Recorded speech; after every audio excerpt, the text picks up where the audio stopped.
CSI Fatal Conspiracy is a game that makes you feel like you're playing an interactive version of the show. You solve cases along with the CSIs from the show. You find the evidence, you analyze it to find out what it means, and you eventually solve the crime. One of the reasons people watch CSI is that they get to go along for the ride and solve the case, and that's exactly what's been captured in Ubisoft's game.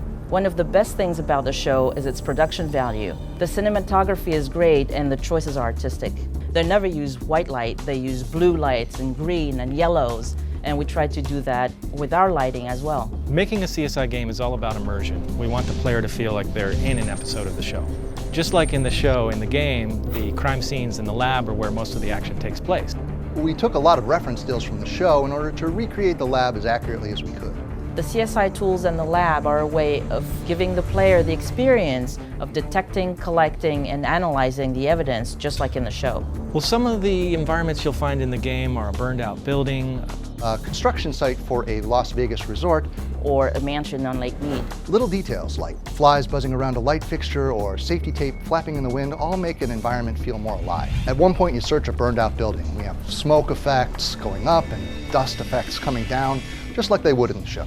I know that fans who write me about CSI really write with this intention that they like to involve themselves in it. And this takes them that next step to get in it. The game takes place in Las Vegas and the surrounding area. So if we find some plant material in someone's shoe and it leads us somewhere in Nevada, we need to make sure that that plant actually exists there. This flower is native to Nevada, but it's rare.